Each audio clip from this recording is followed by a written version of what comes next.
എളാപ്പ നമ്മളെ കാർ എവിടെ? നമ്മളെ കാറിൻ്റെ സ്ഥലത്ത് ഇതാ വേറൊരു കാറാണല്ലോ വെച്ചിരിക്കണേ. ഇതന്നെ നമ്മളെ കാറ്, വേഗം കയറ്. ഇതെങ്ങനെ എളാപ്പ നമ്മളെ കാറാവുക? ഇതിൻ്റെ കളറും മാറിയിരിക്കണ, ഡിസൈനൊക്കെ മാറിയിരിക്കണല്ലോ. വേഗം കയറിക്കോ പെണ്ണേ, കാറിൽ നേരമില്ല. കയറൂല, ഞാൻ കയറൂല. ഒന്നും പറഞ്ഞു തരാതെ ഞാൻ കയറൂല. എല്ലാവർക്കും ആഗ്രഹം ഉണ്ടാവുമല്ലോ ഷർട്ട് മാറുന്ന പോലെ തന്നെ കാറൊക്കെ മാറ്റണമെന്ന്. അതിനിപ്പോൾ ഒരു കമ്പനി ഇവിടെ ഇറങ്ങിയിട്ടുണ്ട്. കളറ് മാറ്റാം, ഡിസൈന് മാറ്റാം, എൻജിനും മാറ്റാൻ പറ്റും. ആ കമ്പനിക്കാർ ഒരു മെഷീൻ കൊണ്ടുവന്നിട്ട് ഫിറ്റ് ചെയ്യും. കളറ് സെലക്ട് ചെയ്യും, ക്ലിക്ക് കൊടുക്കും. ഡിസൈൻ സെലക്ട് ചെയ്യും, ക്ലിക്ക് കൊടുക്കും.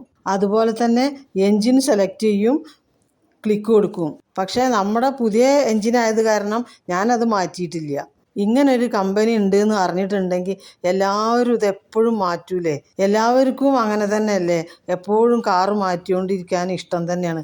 പക്ഷേ ഉള്ളത് വെച്ച് എല്ലാവരും ഇങ്ങനെ ഉന്തിക്കൊണ്ടിരിക്കും. ഈ ഒരു കമ്പനി ഉള്ളതുകൊണ്ട് നല്ല എളുപ്പമാണ്. എളാപ്പ, ആൾക്കാരെ നിറവും ഡിസൈനും മാറ്റുന്ന ഏതെങ്കിലും കമ്പനി ഉണ്ടെങ്കിൽ ഒന്ന് പറയുമോ? എത്ര പേര് എന്നെപ്പോലെ വിഷമത്തിലാണ്. എൻ്റെ മുഖം ഒന്ന് മാറ്റി കിട്ടിയാൽ മതിയായിരുന്നു. കളറും മാറ്റണം എനിക്ക്. ഈ പാണ്ട് പിടിച്ച കളറ് എനിക്കൊന്നും വേണ്ട. എളാപ്പ ഒന്ന് അന്വേഷിക്കണം കേട്ടോ ഈ കമ്പനീനെ കുറിച്ച്. അതുപോലെ തന്നെ ശരീരം ഇത്തിരിയും കൂടി നീളം വെക്കാനുള്ള ഓപ്ഷൻ അതിൽ ഉണ്ടാവണം കേട്ടോ എളാപ്പ. കയ്യിൻ്റെ വിരൽ നല്ല നീളം ഉണ്ടാവണം കേട്ടോ.